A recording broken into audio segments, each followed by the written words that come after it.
Hello everyone, welcome to my YouTube channel study addiction.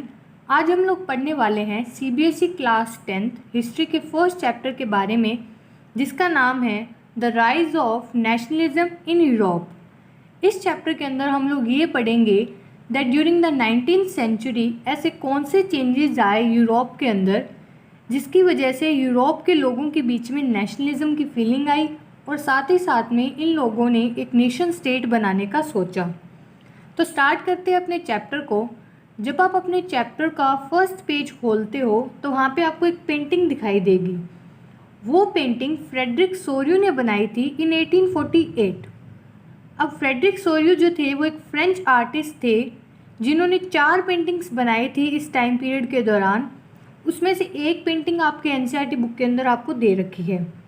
अब इन paintings के through इन्होंने अपने एक ड्रीम को शो किया था, जो था world wide democratic and social Republic का dream.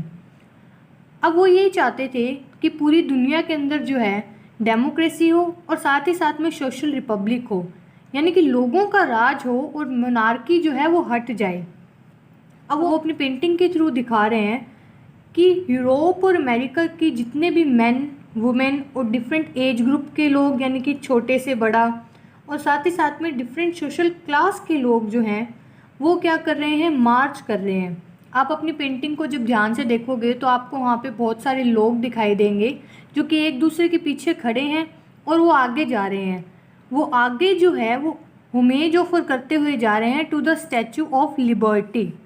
Statue of Liberty, liberty का मतलब होता है फ्रीडम। जब हमारे पास कुछ भी चीज़ करने की फ्रीडम हो तो उसे बोला जाता है लिबर्टी। अब बात कर लेते हैं हम लोग स्टैचू ऑफ लिबर्टी के बारे में। तो जब आप स्टैचू ऑफ लिबर्टी को ध्यान से देखोगे तो आपको उनके एक हाथ में तो है charter of rights of man दिखाई देगा और दूसरे हाथ में आपको टॉर्च ऑफ एनलाइटनमेंट दिखाई देगी। अभी उन्होंने टॉर्च ऑफ एनलाइटनमेंट क्यों पकड़ रखी है? क्योंकि स्टैचू ऑफ लिबर्टी जो है वो इन मार्च करते हुए लोगों को रास्ता दिखा रही है टुवर्ड्स द फ्रीडम, इसीलिए उन्होंने टॉर्च ऑफ एनलाइटनमेंट पकड़ रखी है। ठीक है। अब इसके बाद में जब आप लोग ग्राउंड पे देखोगे तब वहाँ पे आपको काफ़ी सारी इमेजेस जो है वो दिखाई देंगी।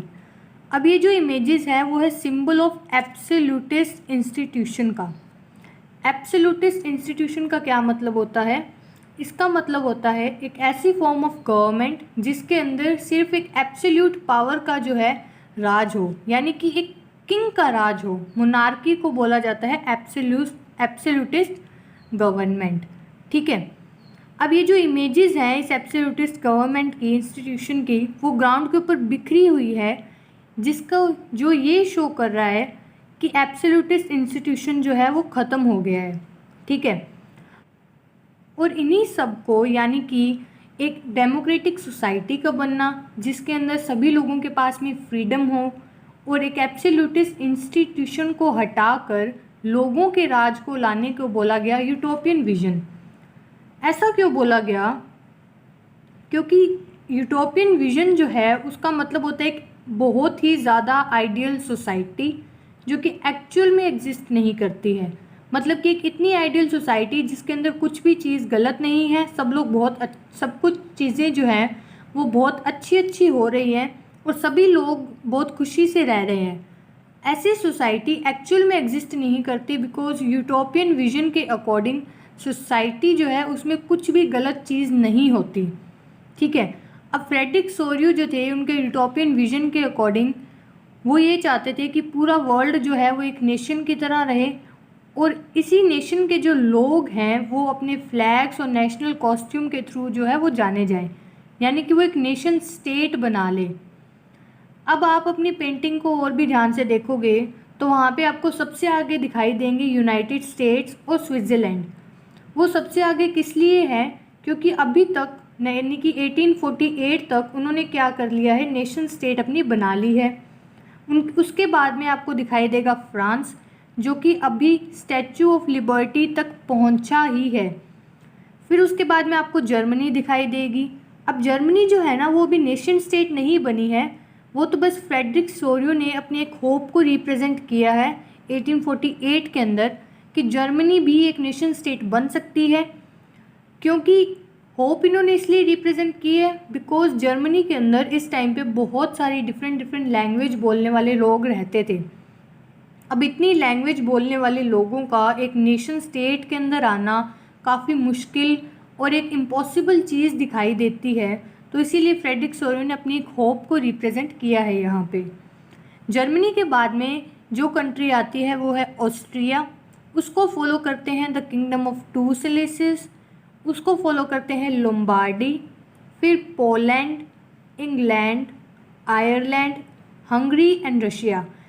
इस ऑर्डर में जो है ये कंट्रीज़ एक दूसरे को फॉलो करती हुई आ रही है, ठीक है।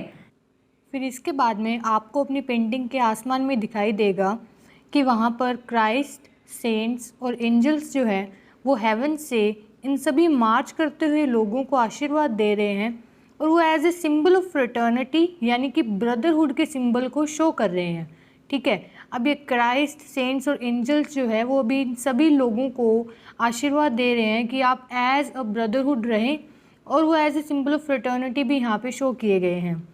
इसके बाद में आपकी बहुत इंपॉर्टेंट डेफिनेशन आती है जो कि है नेशन स्टेट की। ये आपके एग्ज़ाम पॉइंट ऑफ व्यू से भी इम्पॉर्टेंट है, तो आप इसको लर्न भी कर लेना, ठीक है। नेशन स्टेट की डेफिनेशन है a state in which the majority of its citizens not only its rulers came to develop a sense of common identity and shared a history और डिसेंट। यानी कि एक नेशन स्टेट ऐसी state होती है जिसके अंदर सारे के सारे उसके सिटीजन्स, उसका रूलर्स और सभी लोग जो हैं वो एक कॉमन आइडेंटिटी को शेयर करें और वो अपनी एक कॉमन हिस्ट्री जो है उन सभी लोगों की हो। फॉर एग्ज़ाम्पल हम इंडिया के एग्ज़ाम्पल ले लेते हैं, ठीक है। इंडिया की कॉमन आइडेंटिटी क्या है? इंडिया के लोगों की कॉमन आइडेंटिटी है इंडियन, और उनकी हिस्ट्री भी सेम है बिकॉज इंडिया के लोगों ने फ्रीडम स्ट्रगल को फेस कर कर इस नेशन स्टेट को बनाया है। तो इसी तरीके से इसको बोला जाता है नेशन स्टेट। तो आज हम लोगों ने इस वीडियो के अंदर डिस्कस किया कि कैसे फ्रेडरिक सोरेल ने अपने पेंटिंग के थ्रू अपने ड्रीम को पूरे वर्ल्ड के सामने दिखाया, और साथ ही साथ हम लोगों ने एक यूटोपियन विजन और नेशन स्टेट की डेफिनेशन को भी देखा।